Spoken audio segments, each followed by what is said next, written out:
स्वाज्ञोऽपि यत्प्रसादेन ज्ञानं तत्फलमाप्नुयात् सोऽयं हयास्यो भगवान् हृदय में भातु सर्वदा।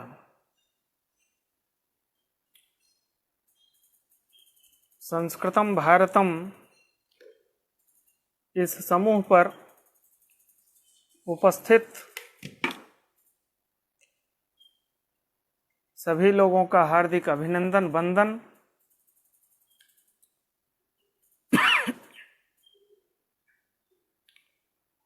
न्याय सिद्धांत मुक्तावली का आरंभ हो चुका है और पदार्थ का विभाग हुआ है। 7 पदार्थों की गणना हुई है। द्रव्य, गुण, कर्म, सामान्य, विशेष, समवाय और अभाव, ये 7 पदार्थ हैं कि 7वां पदार्थ अभाव है। और 7वां जब अभाव है तो पूर्व में बतलाए गए 6 भाव हैं, यह कहने की आवश्यकता नहीं है। इसलिए द्रव्य, गुण, कर्म, सामान्य, विशेष और समवाय, ये 6 भाव पदार्थ हैं, इसे कहने की कोई आवश्यकता नहीं है। इसलिए भावत्वेन पृथक उपन्यासो न कृता। पृथक उपन्यास का तात्पर्य है कि 2 प्रकार के पदार्थ होते हैं, एक भाव है, दूसरा अभाव है। तो हमने लाघव को चुना है, 7वां को अभाव कह दिया, बाकी भाव हैं, यह स्वतः सिद्ध हो जाता है। एते च पदार्था वैशेषिक नए प्रसिद्धा। ये जो पदार्थ हैं, 7 पदार्थ वैशेषिक शास्त्र में प्रसिद्ध है। वैशेषिक दर्शन है महर्षि कणाद का और उसमें इन 7 पदार्थों की चर्चा है। एतावता वैशेषिक दर्शन में ये 7 पदार्थ प्रसिद्ध हैं। नैयायिका नाम अपि अविरुद्धा। नैयायिकों के मत में भी किसी तरह का विरोध नहीं है। यद्यपि न्याय सूत्रकार महर्षि गौतम 16 पदार्थों की गणना करते हैं और यह प्रथम सूत्र से ही ज्ञात होता है। प्रमाण, प्रमेय, संशय, प्रयोजन, दृष्टांत, सिद्धांतावयव, तर्क, निर्णय, वाद, जल्प, वितंडा, हेत्वाभासच्छल, जाति निग्रह स्थानानाम तत्वज्ञाना निःश्रेयसाधिगमा।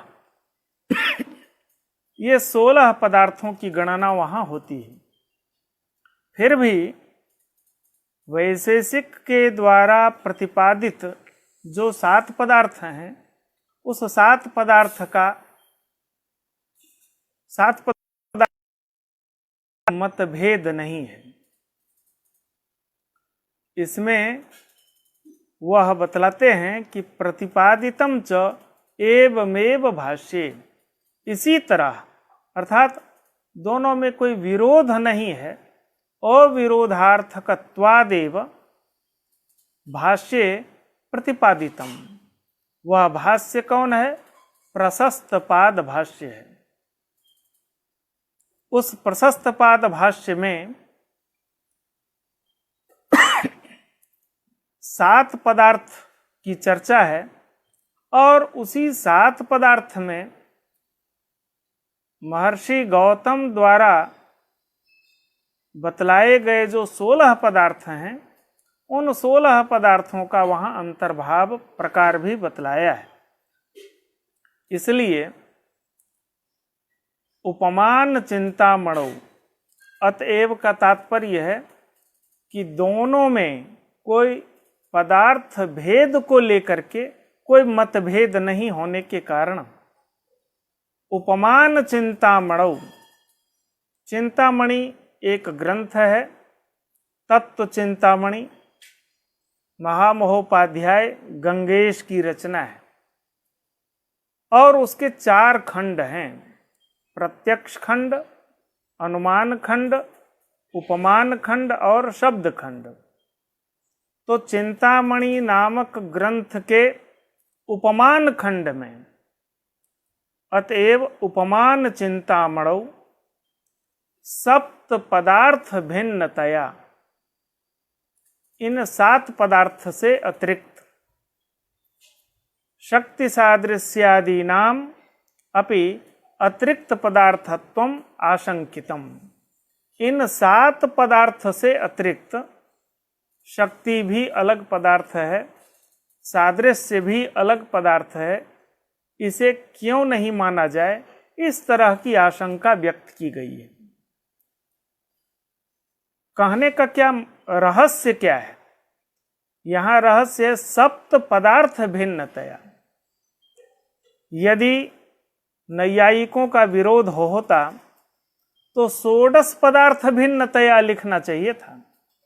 16 पदार्थ के अतिरिक्त शक्ति और सादृश्य भी अलग पदार्थ हैं, क्योंकि नैयायिक तो 16 पदार्थ को मानते हैं। तो 16 पदार्थ के अतिरिक्त 17वां और 18वां पदार्थ शक्ति सादृश्य होता, लेकिन 7 के अलावा कहा गया है। इसका मतलब यह है कि नैयायिकों का इसमें 7 पदार्थ मानने में इनका कोई विरोध नहीं है। वह मान रहे हैं कि वैशेषिक के मत में 7 पदार्थ है, इसे वह स्वीकार भी करते हैं।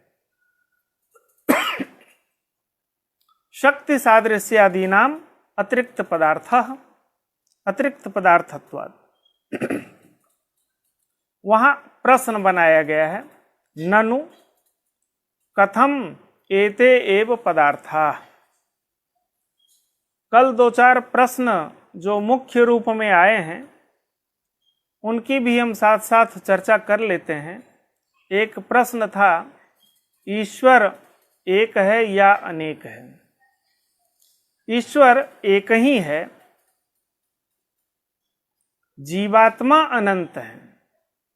क्यों? जीवात्मा को हम अनंत इसलिए मानते हैं कि कोई सुखी है, कोई दुखी है, कोई ज्ञानी है, कोई अज्ञानी है। ये हम जीवात्मा में परस्पर भेद देखते हैं, और जीवात्मा में परस्पर भेद है तो वह ईश्वर से उस जीवात्मा का भेद अवश्य होगा। जीवात्मा अनंत है, इसी आनंद सूचक ज्ञान, अज्ञान, सुखित्व, दुखित्व ये हो सकता है। अज्ञान नहीं है, सुख दुख नहीं है, उनके यहाँ नित्य ज्ञान है। सुख और दुख तो ईश्वर में होता नहीं है,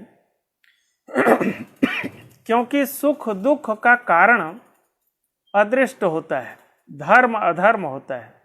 परमात्मा में अदृष्ट नहीं माना जाता, और परमात्मा के अनंत होने में कोई प्रमाण नहीं है। इसलिए परमात्मा एक है, ईश्वर एक है। अन्य प्रश्न था कि द्रव्यम गुणस्तथा कर्म। वहां यह कहा गया द्रव्यत्व जाति में, द्रव्यत्व जाति मान करके वहां द्रव्य एक वचन में प्रयोग है।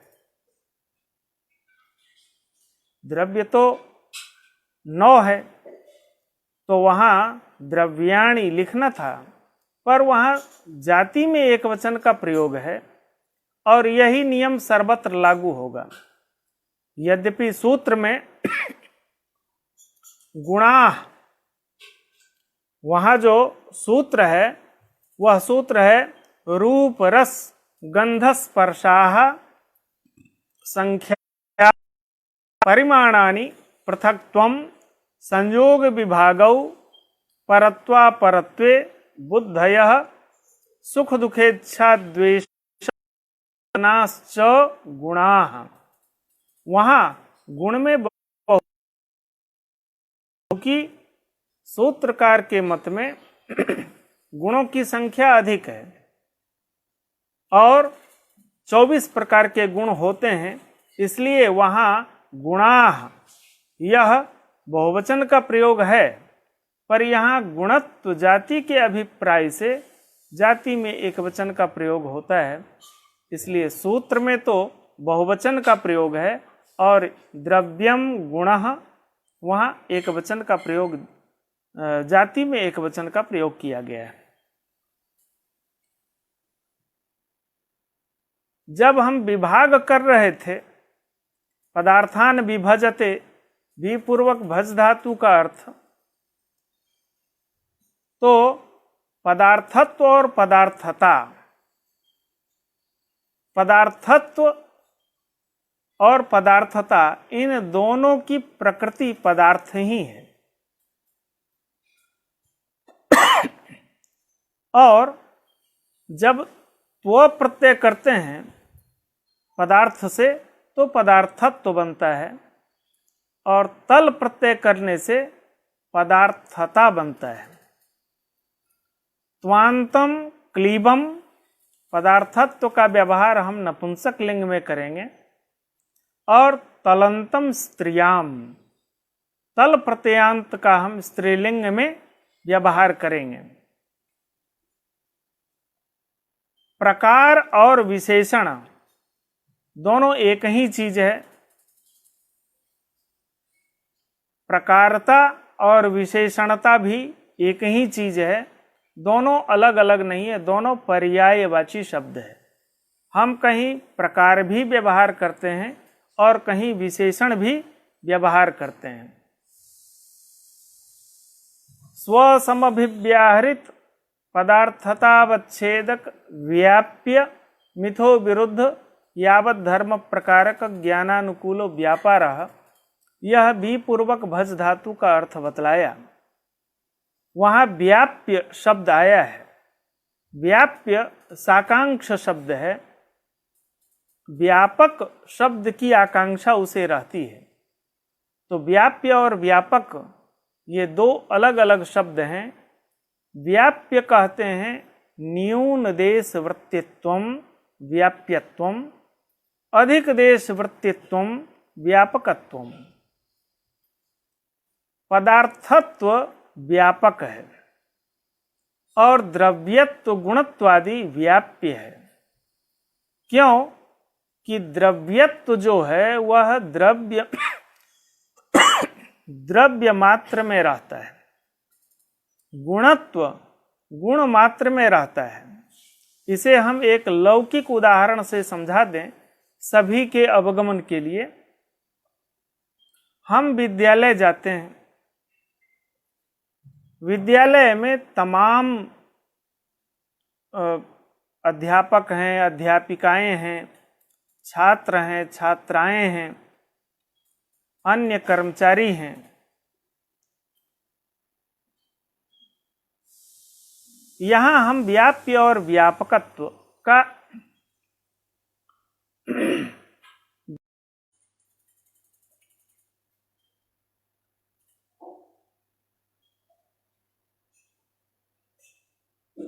व्याप्य और व्यापक समझ रहे थे।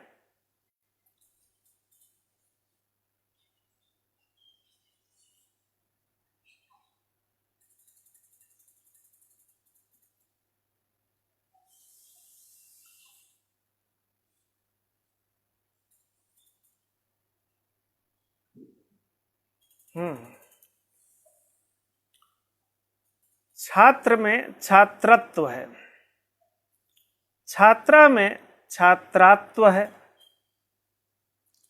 छात्रत्व केवल छात्र में है, अध्यापकत्व केवल अध्यापक में है, अध्यापिकात्व केवल अध्यापिका में है।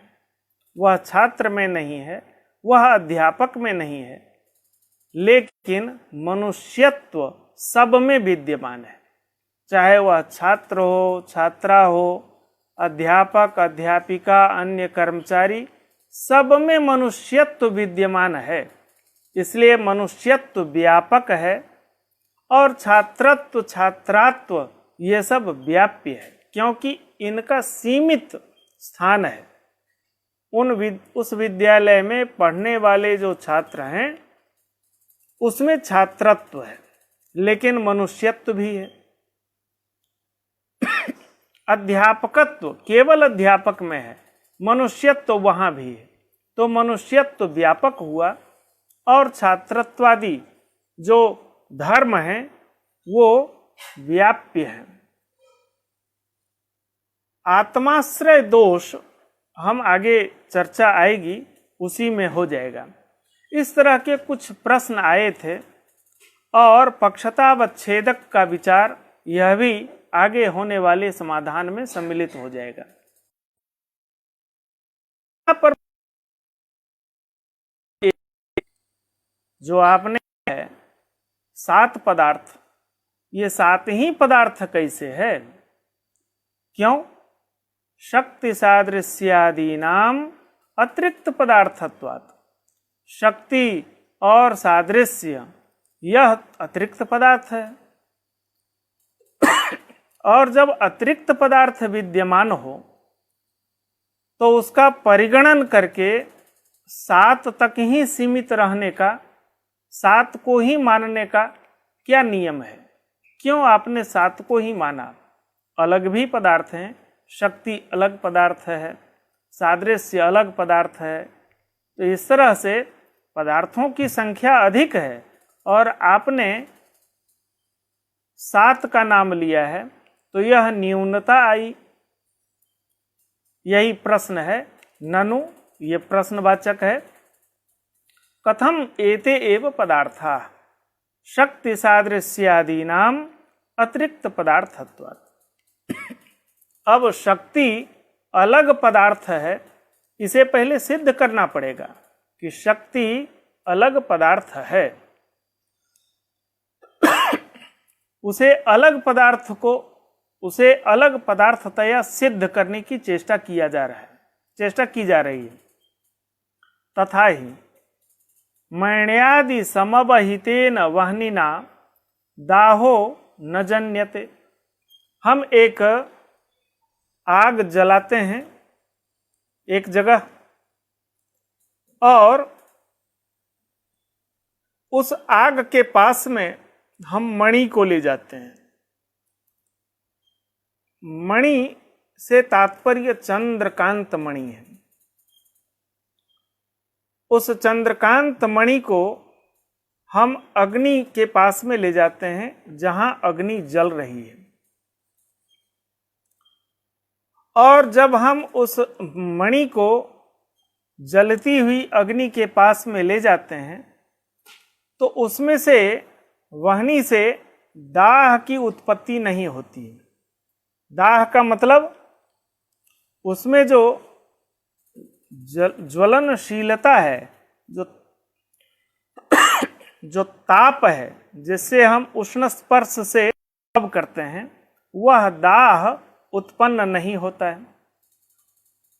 अग्नि की ज्वाला भले निकल रही है, ज्वाला यथावत निकल रही है, लेकिन उस ज्वाला में हाथ प्रवेश कर दिया जाए, हाथ को रख दिया जाए तो हाथ नहीं जलेगा। यही है दाहो न जन्यते। और तत्शून्येन, तत्पदार्थ मणि है, क्योंकि पूर्व में मणि का हमने उल्लेख किया है, इसलिए सर्वनाम जो तत्पद है उससे मणि का ही संग्रह होगा। तत्शून्येन अर्थात मणि शून्येन जन्यते, दाह जन्यते, दाह उत्पन्न होने लगता है। तत्र मण्यादिना आदिपद से मंत्र और औषधि को ले लेना चाहिए। मंत्र भी अग्नि में दाहकता को नष्ट करता है, औषधि भी, औषधि का कोई लेप कर दिया जाए तो उसकी दाहकता को कम कर दी जाती है औषधि। उस औषधि से भी उस जलन को कम किया जाता है। इस तरह से वहां मणि के वहां आ जाने से वहनी से दाह वह नष्ट हो जाता और उत्तेजकेन जन्यते। वहां उत्तेजक, उत्तेजक कहते हैं सूर्यकांत मणि को। हम लोग एक बचपन में एक प्रयोग किया करते थे। दादाजी चश्मा पहनते थे और वो बहुत पावर वाला था। वो जब सो जाए धीरे से उठा करके और नीचे कागज, उस चश्मे में लगा हुआ जो वो ग्लास विशेष है पावर वाला, उससे जब सूर्य की किरण नीचे पहुंचती थी तो उस कागज में आग लग जाती थी। यह तो खेल में हम लोग किया करते थे, लेकिन जब यह ग्रंथ अध्ययन करने को मिला तब उत्तेजक पदार्थ भी समझ में आया। सूर्यकांत मणि वही है। इस तरह से और भी इससे भी ज्यादा अधिक पावर वाला कुछ होता है। तो सूर्यकांत मणि के रख देने से अथवा मणि के अपसारण कर देने से पुनः दाहानुकूला शक्ति उसमें प्रकट हो जाती है। उत्तेजकेन मण्याद्यपसारणेन च जन्यते दाहः जन्यते इति कल्प्यते। दो स्थिति है। एक स्थिति यह है कि चंद्रकांत मणि के आ जाने से वहनी में स्थित जो दाहानुकूला शक्ति है वह शक्ति नष्ट हो जाती है। वहीं पर उत्तेजक के ले आने से पुनः उसमें दाह प्रकट हो जाता है। अथवा हटा लेने से, चंद्रकांत मणि को वहां से हटा लेने से उसमें पुनः दाह की उत्पत्ति हो जाती है। हम यह समझते हैं कि उस वहनी में रहने वाली एक शक्ति है जो है और नष्ट हो जाती है परिस्थिति विशेष में। एतावता शक्ति अतिरिक्त पदार्थ है एवं सादृश्य भी अतिरिक्त पदार्थ है। यदि हम कहें इसका हम पूर्व में गिने हुए जो पदार्थ हैं उसी में अंतर्भाव कर दें तो वह अंतर्भाव नहीं हो सकता है। तद्धि न सट्सु भावेषु अंतर्भवति। इस सादृश्य का 6 भाव पदार्थ में अंतर्भाव नहीं हो सकता है। क्यों? सामान्येपि सत्वात्। यह जो सादृश्य है वह सामान्य में भी विद्यमान है। सामान्य एक पदार्थ है, जाति द्रव्य गुण कर्म सामान्य चौथा पदार्थ। वह सादृश्य सामान्य नामक पदार्थ में भी विद्यमान है। जैसे यथा गोत्वम नित्यम तथा अश्वत्वम अपि नित्यम। यहाँ सादृश्य विद्यमान है, गोत्व सामान्य है, अश्वत्व सामान्य विद्यमान है। इस दोनों सामान्य में सादृश्य विद्यमान है, इसलिए भाव में इसका अंतर्भाव नहीं हो सकता है। अब बचा एक अभाव। नापि अभावे, अभाव में भी इसका अंतर्भाव नहीं हो सकता है, क्योंकि सादृश्य की प्रतीति सत्वेन होती है, विद्यमानत्वेन होती है, भावत्वेन होती है, और अभाव की प्रतीति अभावत्वेन होती है। इसलिए दोनों में विरोध है। तो अभाव में भी इसकी प्रतीति, इसका समायोजन नहीं हो सकता है। नाप्य भावे सत्वेन प्रतीयमानत्वात् इति चेत न। किसी में भी अंतर्भाव नहीं होने से यह अतिरिक्त पदार्थ सिद्ध हो गया, ऐसी बात नहीं है। अब पहले शक्ति का खंडन होगा, फिर सादृश्य का भी। मण्याद्य भाव विशिष्ट वहन्यादेह दाहादिकं प्रति स्वातंत्र्येण मण्य भावादेरेव बाहेतुत्वं कल्प्यते। मण्य भाव विशिष्ट वहनी मण्य भाव विशिष्ट जो वहनी है वह दाह के प्रति कारण है। मण्य भाव विशिष्ट वहनी दाह के प्रति कारण है।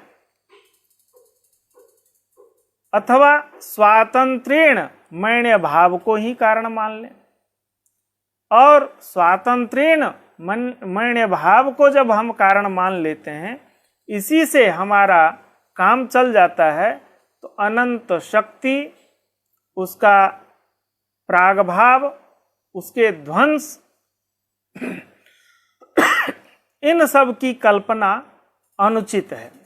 अब देखें, नैयायिक प्रतिबंधका भाव को कार्य मात्र के प्रति कारण मानते हैं। यहाँ जो कार्य है वह कार्य है दाह। कार्य जो है दाह है, उस दाह के प्रति प्रतिबंधक मणि है, और प्रतिबंधका भाव अर्थात मण्य भाव प्रतिबंधका भाव को कारण माना जाता है। तो दाहात्मक जो कार्य है उस दाहात्मक कार्य के प्रति कारण माना। यहां जो प्रतिबंधक है, कार्यानुकूल धर्म विघटकत्वम प्रतिबंधकत्वम। कार्य क्या है? दाह। तदनुकूल, अनुकूल का मतलब जनक, दाह जनक जो धर्म है वह दाहानुकूला शक्ति है। वाहनी में विद्यमान जो शक्ति है वह है तदनुकूल धर्म, वह शक्ति है। वहनौ विद्यमाना शक्ति ही तद विघटकः मणि, उस शक्ति का विघटक जो है वह मणि है। एक तो यह है, यह तो एक पक्ष में हुआ कार्यानुकूल धर्म विघटकत्वम। नैयायिक जो होते हैं वह प्रतिबंधक का अर्थ कारणीभूताभाव प्रतियोगित्वम। कारणीभूत जो अभाव, वह कारणीभूत अभाव, ऐसा कौन? प्रतिबंधक अभाव कारणीभूत अभाव है, उसका प्रतिबंध, उसका जो प्रतियोगी है वह मणि ही है। मण्य भाव को हम कारण मानते हैं, अर्थात प्रतिबंधका भाव को कार्य मात्र के प्रति कारण मानते हैं।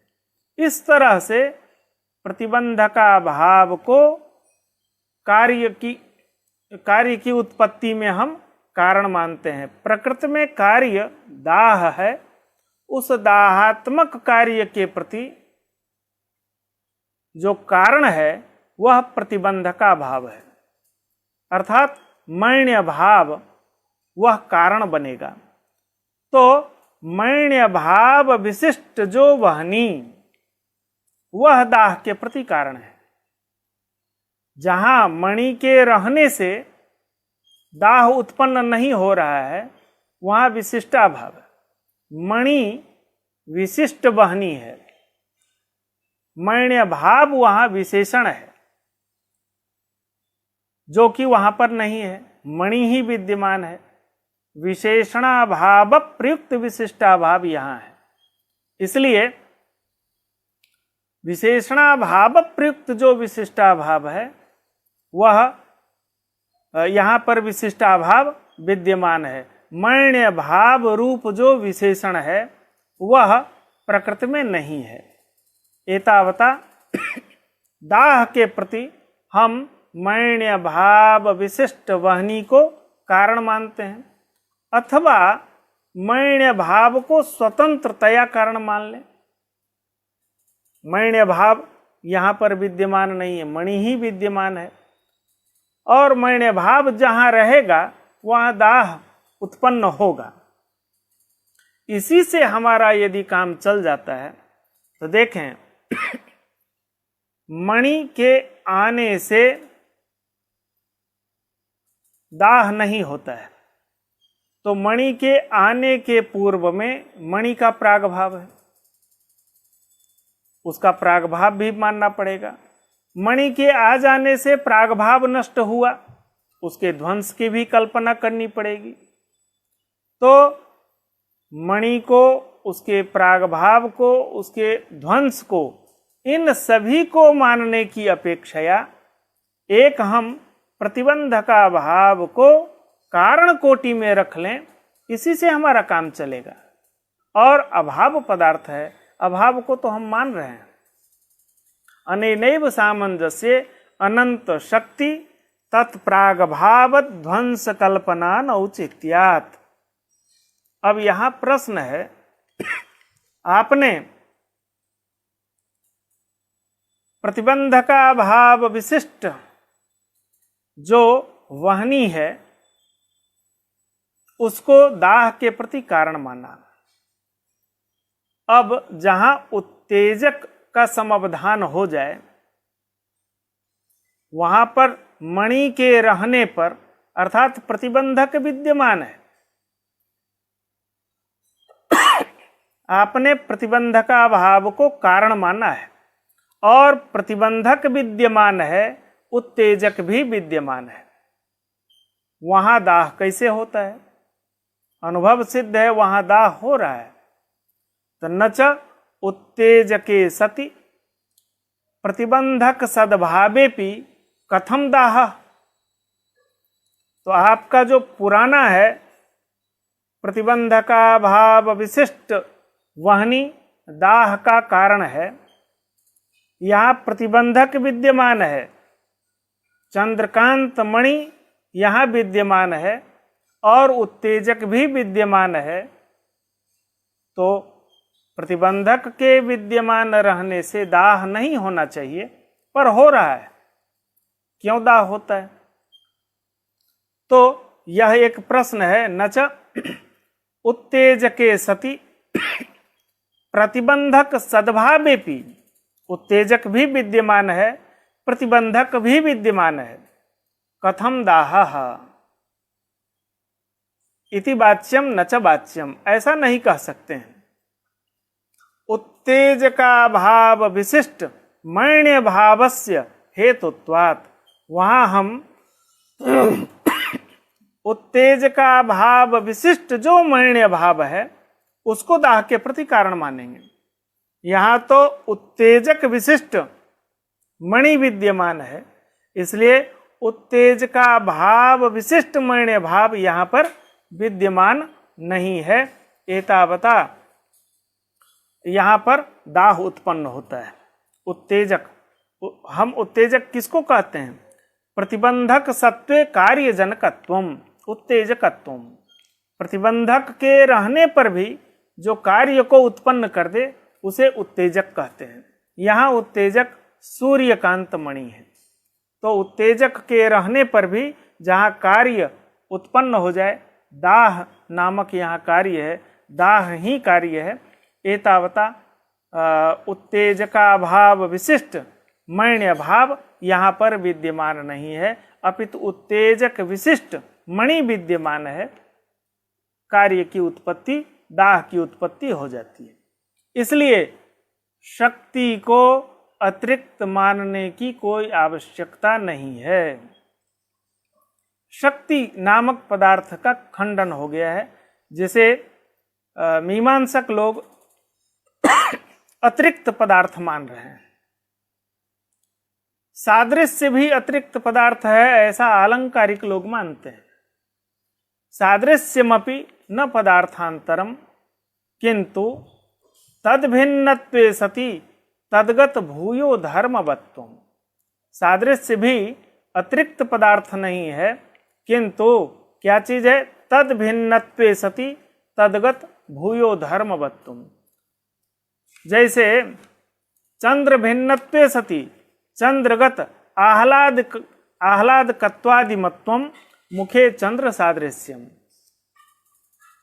चंद्रमुखी ऐसा हम व्यवहार करते हैं, मुख में चंद्रमा का सादृश्य हम उपस्थापित करते हैं, तो वह मुख चंद्रमा नहीं है, चंद्रमा से भिन्न है। चंद्रमा अलग वस्तु है, मुख भिन्न वस्तु है, लेकिन चंद्रमा में विद्यमान जो आह्लादकत्वादि धर्म है, वह धर्म इस मुख में विद्यमान है। यही सादृश्य है, अतिरिक्त पदार्थ नहीं है। चंद्रमा और मुख दोनों अलग अलग होने पर भी चंद्रमुखी ऐसा हम व्यवहार करते हैं, चंद्रवत मुखम। तो उपमेय जो है उससे उसमें रहने वाला जो हम एक विशेष धर्म होता है, उसकी अवधारणा हम यहाँ अन्यत्र करते हैं। यही सादृश्य पदार्थ है, अलग से सादृश्य नामक कोई वस्तु नहीं है। न तो शक्ति अतिरिक्त पदार्थ है और न ही सादृश्य अतिरिक्त पदार्थ है। इस तरह से शक्ति और सादृश्य का खंडन हो जाता है। हमारे न्याय मत में अभिमत जो 7 पदार्थ हैं, यही 7 पदार्थ नैयायिक लोग मानते हैं। क्षित्यप तेजो मरुद व्योम काल दिग्देहिनो मनः द्रव्याणि। प्रथम पदार्थ जो है द्रव्य, उसका निरूपण करते हैं। क्षित्यप तेजो मरुत व्योम काल दिग्देहिनो मनः द्रव्याणि। ये 9 द्रव्य हैं। क्षितिः, पृथ्वी, द्रव्याणि विभजते।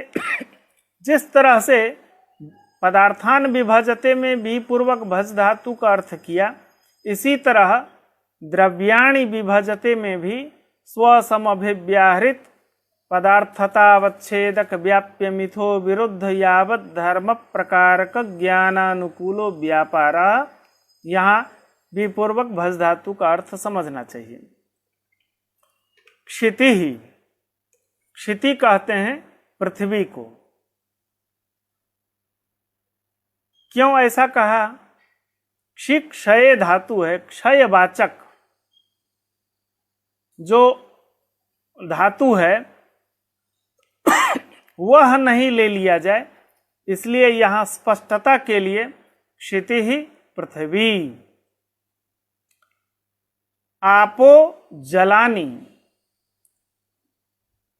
आप अपत्रिंत्रिच, वह अपशब्द, तो यहां आपह वो अपशब्द नहीं ले लिया जाए जो सूत्र में अपत्रिंत्रिच स्वस्त्री नप्त्री एक व्याकरण में सूत्र है पाणिनि का, वह गृहीत न हो, इसलिए यहां भी स्पष्टता के लिए आपो जलानी, अपशब्दो नित्यम बहुवचनान्तः, इसलिए बहुवचन में ही यहाँ प्रयोग किया गया है।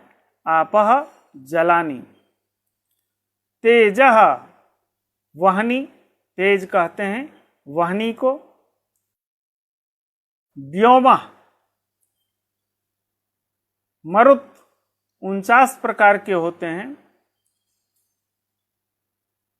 मरुत वायु, वह मरुत से वायु गृहीत हो। व्योम आकाशः। कालः, काल शब्द कहीं अंतक का, काल अंतक का भी यमराज का बोधक है, इसलिए यमराज अर्थ नहीं निकले, इसलिए कालः समय, समय को लिया जाए। दिक् दिशावाचक है, आशा दिशा दोनों एक ही चीज है। देही, देही कहते हैं देह वाला जो होता है वह आत्मा है। देही आत्मा। मनः एतानि नव द्रव्याणि, ये 9 द्रव्य होते हैं। यहां पर प्रश्न होता है, द्रव्य में एक द्रव्यत्व जाति है और उस द्रव्यत्व जाति में क्या प्रमाण है? द्रव्यत्व जाति में क्या प्रमाण है? वही प्रश्न किया, ननु द्रव्यत्व जातौ किम प्रमाणम किम मानम, द्रव्यत्व जाति में क्या प्रमाण है? प्रत्यक्ष प्रमाण है। ऐसा यदि कोई कहता है कि ये सारे दृश्यमान जो वस्तु हैं वो सब दिखाई देते हैं और ये सब द्रव्य है, इसमें द्रव्यत्व जाति है, कहा नहीं तत्र प्रत्यक्षम प्रमाणम, इसमें प्रत्यक्ष प्रमाण नहीं है। क्यों? कि घृत जतु प्रभृतिषु द्रव्यत्वाग्रहात्, घृत है, जतु, जतु कहते हैं लाह से, लाह को ही जतु कहते हैं, जो पिघल जाता है। अग्नि संयोग पा जाने पर वह उसमें एक द्रवत्व उत्पन्न हो जाता है, लाह, जिससे कभी चूड़ियाँ और अन्य वस्तुएं भी बनती हैं। लाक्षागृह एक प्रसिद्ध हम कह सकते हैं उदाहरण, वह लाह से ही बना हुआ एक भवन विशेष था। तो उसमें इदम द्रव्यम इत्याकारक बोध नहीं होता है। इदम द्रव्यम इत्याकारक जो बोध होता है वह रुपए में होता है, अन्य किसी वस्तु में। लेकिन इदम द्रव्यम इत्याकारक ज्ञान घृत में कोई नहीं करता, मिट्टी में कोई नहीं करता, लाह में कोई नहीं करता। इसलिए इदम द्रव्यम यहाँ एकाकारा प्रतीति जहाँ होती है, उन सभी में रहने वाली एक द्रव्यत्व जाति हम मान लें, लेकिन प्रत्यक्षतः ऐसा होता नहीं है। इसलिए घृत जतु प्रभृतिषु द्रव्यत्वाग्रहात्, द्रव्यत्व का ग्रह नहीं होता है, इसलिए इसमें प्रत्यक्ष प्रमाण हम नहीं कह सकते। और जहाँ प्रत्यक्ष प्रमाण नहीं हो वहाँ हम अनुमान से उसकी सिद्धि करते हैं। तो यहाँ हम अनुमान प्रमाण को लेकर के आएंगे। कार्य समवायी कारणतावच्छेदकतया संयोगस्य विभागस्य वा समवायी कारणतावच्छेदकतया द्रव्यत्व जाति सिद्धे। 3 प्रकार का अनुमान किया है। कार्य समवायी कारणतावच्छेदकतया द्रव्यत्व जाति सिद्ध्यति, संयोग समवायी कारणतावच्छेदकतया द्रव्यत्व जाति सिद्ध्यति, विभाग समवायी कारणतावच्छेदकतया द्रव्यत्व जाति सिद्ध्यति। तो यहां पर कार्य समवायी कारणतावच्छेदकतया द्रव्यत्व जाति की सिद्धि कैसे होती है? संसार में कोई भी वस्तु किसी का कार्य है और कोई किसी का कारण होता है। इसलिए कार्य और कारण ये 2 पदार्थ होते हैं। एक कार्यभूत पदार्थ होगा, दूसरा कारणभूत पदार्थ होगा। कार्य में कार्यता रहेगी और कारण में कारणता धर्म रहेगा। इन दोनों के संबंध भी होंगे और धर्म भी होंगे। तो संबंध भी अवच्छेदक होगा और धर्म भी अवच्छेदक होगा।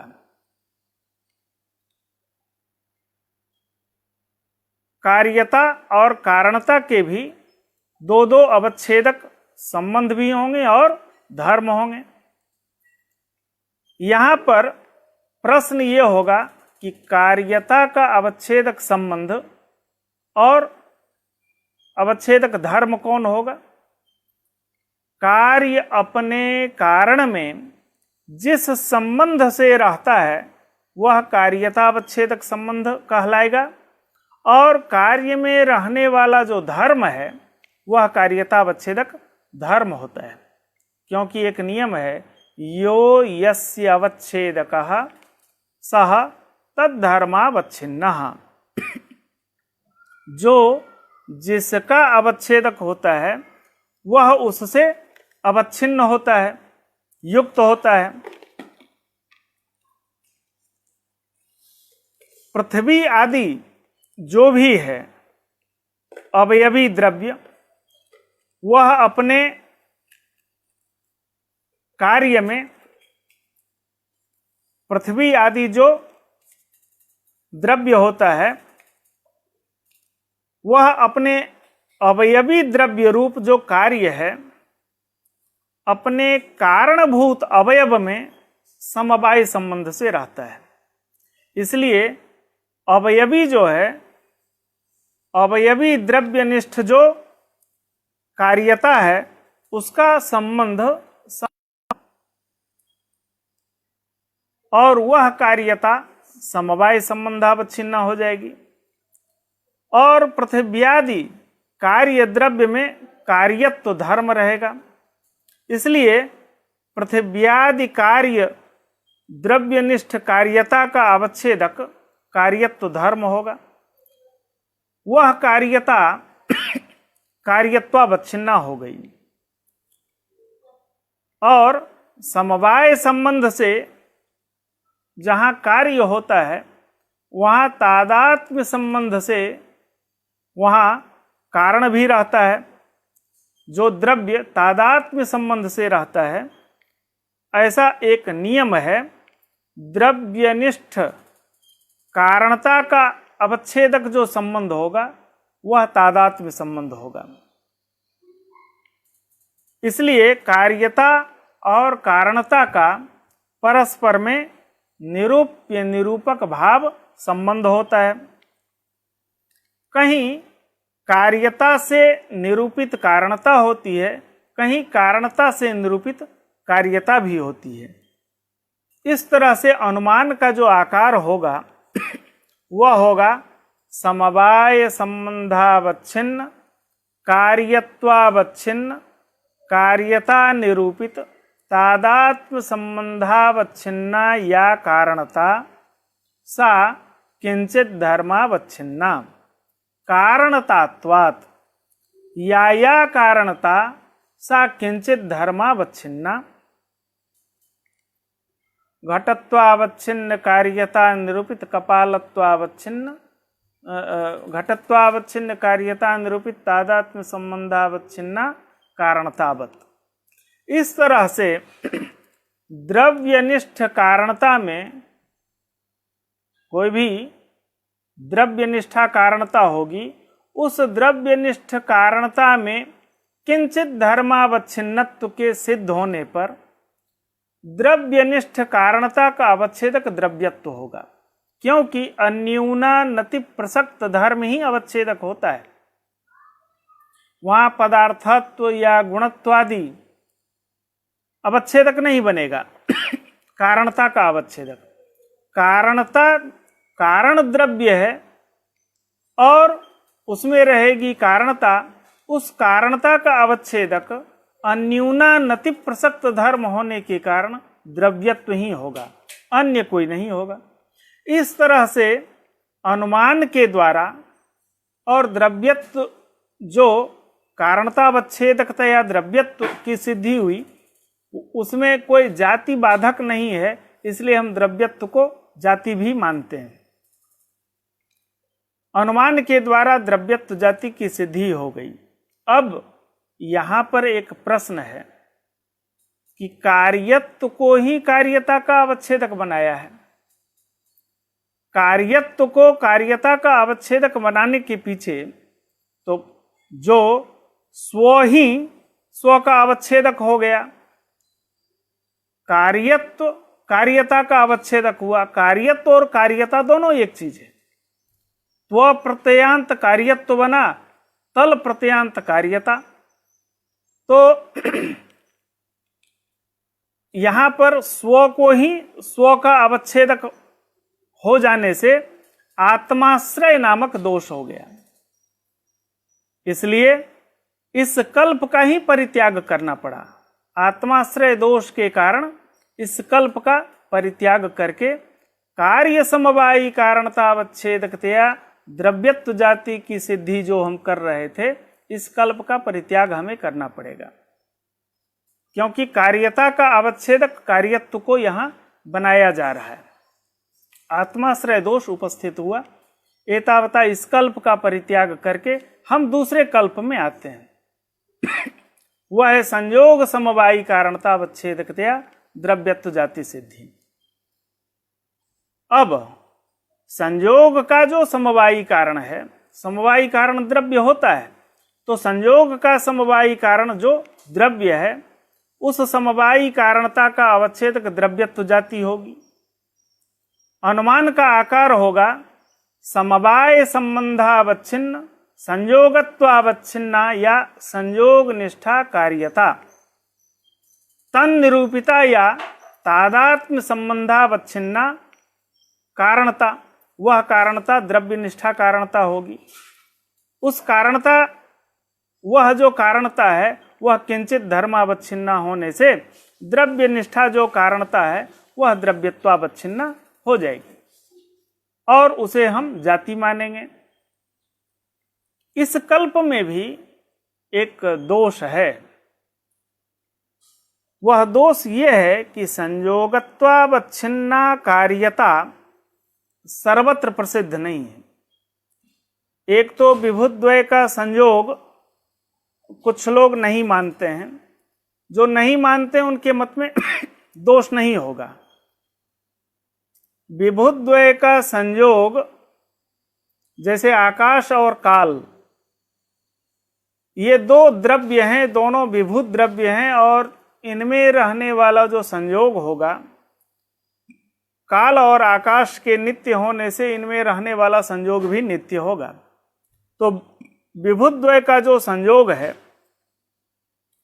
वह संयोग नित्य है और नित्य कार्य नहीं होता है।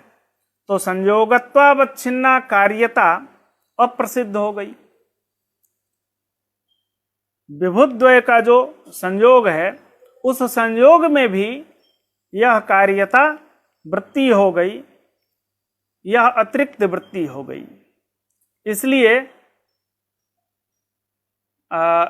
संयोग समवायी कारणतावच्छेदकतया द्रव्यत्व जाति की जो सिद्धि की जा रही है, इस कल्प का भी परित्याग कर दिया गया और विभाग समवायी कारणतावच्छेदकतया द्रव्यत्व जाति की सिद्धि होगी। तो विभागत्वावच्छिन्न कार्यता निरूपित द्रव्य निष्ठा कारणता द्रव्यत्वावच्छिन्ना होगी और इस तरह से अनुमान के द्वारा हम द्रव्यत्व जाति की सिद्धि करते हैं। द्रव्यत्व जाति की सिद्ध हो जाने पर वह द्रव्यत्व जाति सभी द्रव्यों में, पृथ्वी, जल, तेज, वायु, आकाश, काल, दिक्, आत्मा और मन, इन सब में वह द्रव्यत्व जाति विद्यमान है। द्रव्यम, यह जो अनुगत प्रतीति होती है, यह अनुगत प्रतीति सभी द्रव्य में हो जाने से हम द्रव्यत्व को जाति मानते हैं और इसमें कोई जाति बाधक, जो व्यक्तिरभेदः तुल्यत्वम इत्यादि जाति बाधक हैं, वो जाति बाधक यहाँ विद्यमान नहीं है। इसलिए द्रव्यत्वम जाति ही। इस तरह से द्रव्यत्व जाति में अनुमान प्रमाण है। प्रत्यक्षतः तो हम द्रव्यत्व जाति को सिद्ध नहीं कर पाए, क्योंकि घृतादि में द्रव्यत्व का ग्रह नहीं हो पा रहा था। इसलिए अनुमान के द्वारा द्रव्यत्व जाति को सिद्ध कर लिया गया। अब ननु दशमम द्रव्यम तमः कुतोनोक्तम, यह एक अलग प्रकरण शुरू होगा और समय पूर्ण हो रहा है। एतावता आज की चर्चा को हम यहीं विश्राम देंगे। आप सभी का बहुत बहुत आभार। बहुत इसमें हमारे अग्रज गुरुकल्प सभी लोग इस हमें देख रहे हैं, हमें आशीर्वाद दे रहे हैं, ऐसा हमें भरोसा है। मनुष्य मात्र कहीं न कहीं गलती करता है। प्रारंभ में हमसे भी एक गलती हुई थी। नूतन जलधर रुचय, इसको हमने मुक्तावली का मंगलाचरण कह दिया था। यह एक त्वरा में बोला गया शब्द था, उसे हमने ठीक किया है, हम स्वीकार भी करते हैं इसको। इसलिए गलतियां हो सकती हैं, प्रवाह में हो जाता है यह, तो हमें आप लोग सुधारते रहें। और नैयायिकों को डर नैयायिकों से भी लगता है, और उन्हीं से डरना और डर करके ही काम करना चाहिए। यदि भय नहीं हो तो सीखने की गुंजाइश नहीं होगी। हम लोग पूरे जीवन सीखने की चेष्टा करते हैं। यावत जीवम अधीते विप्रः, पूरा जीवन सीखते हुए जाना चाहिए। कभी हम इस चीज से सीखें, कभी किसी से सीखें। दत्तात्रेय ने तो 24 गुरुओं को सम्मानित किया है। तो अनेक गुरु हो सकते हैं, कोई भी गुरु बन सकता है जिससे कुछ भी सीखने को मिले, वह शिक्षक हो सकता है और उनका सम्मान होना चाहिए। इस तरह से हम आप सभी का अभिवादन करते हुए आज की चर्चा को हम यहीं विश्राम देते हैं। धन्यवाद, नमस्कार।